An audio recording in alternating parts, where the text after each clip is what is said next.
Assalamualaikum warahmatullahi wabarakatuh.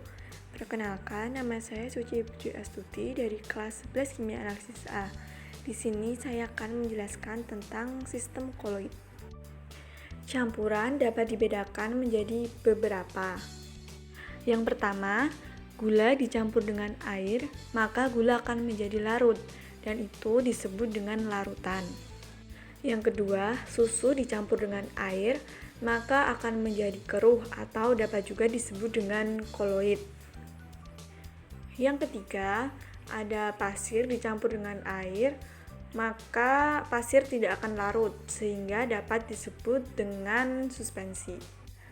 Koloid adalah suatu campuran zat heterogen dengan dua fasa antara dua zat atau lebih, intermediate antara suspensi dan larutan. Sedangkan suspensi adalah campuran zat heterogen dan larutan adalah campuran homogen antara dua zat atau lebih. Berikut adalah perbedaan dari larutan, koloid, dan suspensi. Larutan memiliki satu fasa, koloid memiliki dua fasa, suspensi memiliki dua fasa. Larutan stabil, koloid sukar mengendap, suspensi mudah mengendap. Larutan tidak dapat disaring, koloid dapat disaring dengan saringan ultra, suspensi dapat disaring. Larutan homogen, koloid tanpa homogen, suspensi heterogen. Larutan memiliki sistem dispersi molekuler, koloid memiliki sistem dispersi padatan halus, dan suspensi memiliki sistem dispersi padatan kasar. Ukuran partikel larutan kurang dari 1 nanometer. Untuk ukuran partikel koloid 1-1000 nanometer. Untuk ukuran partikel suspensi lebih dari 1000 nanometer. Pada koloid terdapat fasa terdispersi dan fasa pendispersi. Fasa terdispersi padat dalam fasa pendispersi cair disebut dengan sol. Contohnya, sol emas, sol belerang, tinta, cat. Fasa terdispersi padat dalam fasa pendispersi gas disebut dengan aerosol padat. Contohnya, asap dan debu di udara. Fasa terdispersi padat dalam fasa pendispersi padat disebut juga dengan sol padat. Contohnya, gelas berwarna, intan hitam, paduan logam atau alloy. Fasa terdispersi cair dalam fasa pendispersi cair disebut juga dengan emulsi. Contohnya, susu, santan, minyak ikan. Fasa terdispersi cair dalam fasa pendispersi gas disebut dengan aerosol.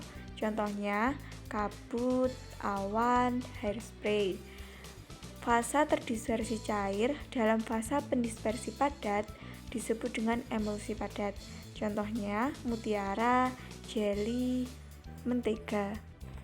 Fasa terdispersi gas dalam fasa pendispersi cair disebut buih. Contohnya, buih sabun dan krim kocok. Fasa terdispersi gas dalam fasa pendispersi padat dinamakan dengan buih padat. Contohnya, karet busa dan batu apung. Sifat-sifat koloid yaitu efek Tyndall. Efek Tyndall adalah efek penghamburan cahaya oleh partikel koloid sehingga tanpa lintasan berkas sinar tersebut. Contohnya, sorot lampu mobil atau sepeda motor pada kondisi udara berkabut tanpa lebih jelas. Gerak Brown. Gerak Brown adalah gerak acak yang tidak beraturan dari partikel koloid yang menyebabkan koloid tetap stabil homogen dan tidak mengendap. Gerak acak partikel disebabkan oleh tumbukan tak seimbang antara partikel-partikel terdispersi dan pendispersinya. Elektroforesis. Elektroforesis adalah gerakan partikel koloid karena pengaruh medan listrik. Muatan koloid dapat ditemukan dengan memberi medan listrik di sekitar koloid. Manfaat 1. Menentukan muatan partikel koloid. 2. Memproduksi barang industri dan karet. 3. Mengurangi pencemaran udara dengan pengendap elektrostatika. Sifat absorpsi. Sifat absorpsi adalah penyerapan terhadap partikel atau ion atau senyawa yang lain sehingga partikel koloid bermuatan. Koloid positif mengabsorpsi kation, contoh Sol FeOH3.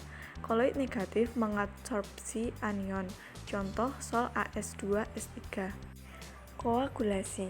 Koagulasi adalah penggumpalan partikel koloid sehingga membentuk endapan karena kerusakan stabilitas sistem koloid. Koloid pelindung. Koloid pelindung adalah suatu koloid yang ditambahkan pada koloid lain agar diperoleh koloid yang stabil, tapi tidak menyebabkan koagulasi karena melapisi partikel koloid sehingga melindungi muatan koloid. Contoh, gelatin, letisin. Dialisis. Dialisis adalah proses penghilangan ion-ion yang mengganggu kestabilan koloid dengan cara penyaringan. Contoh, proses pemisahan hasil metabolisme dari darah oleh ginjal. Koloid liofil dan koloid liofob. Koloid liofil adalah koloid yang partikel terdispersinya menarik medium pendispersinya. Sedangkan koloid liofob adalah koloid yang partikel terdispersinya tidak menarik medium pendispersinya. Jika medium pendispersinya berupa air, maka disebut koloid hidrofil dan koloid hidrofob. Sekian dari saya. Terima kasih. Wassalamualaikum warahmatullahi wabarakatuh.